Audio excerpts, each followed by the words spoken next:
So the prayer begins famously with the raising of the hands and the statement Allahu Akbar. So we raise the hands and we fold the hands and we say the words Allahu Akbar. So the first thing to understand is when we say this phrase Allahu Akbar, what exactly are we saying?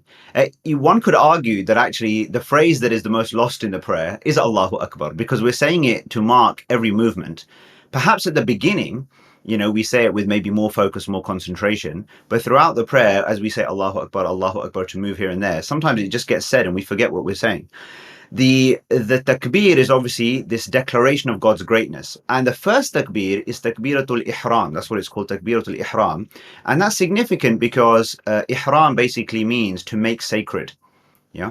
And so what's happening is that by opening the prayer now by raising the hands and folding them and saying Allahu Akbar, what we're signifying is that we've entered into some sort of sacred space in which things that we normally do or we're normally allowed to do, we cannot do. So we can't talk to other people, we can't eat, we can't drink, we can't look left and right, we can't walk off in different directions. So all of these things become limited, and we've entered into a very particular zone where there is a particular protocol.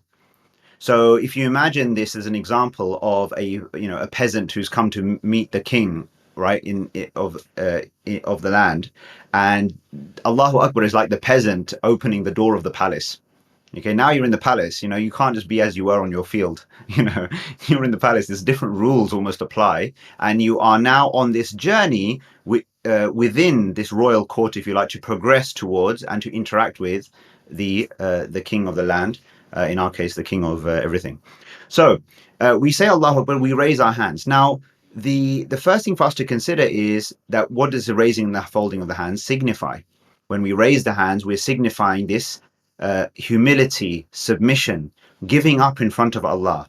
And it's important that we raise and fold the hands with an understanding of that. I also believe that it's important to actually maintain the hands being raised for a moment whilst we internalize what it is that we're doing. A lot of the time people flap, they say, Allahu Akbar like this. I don't believe that you can actually feel what you're doing significantly if you just simply go Allah, like you're almost bouncing your hands off the space, if you like, and coming down, right?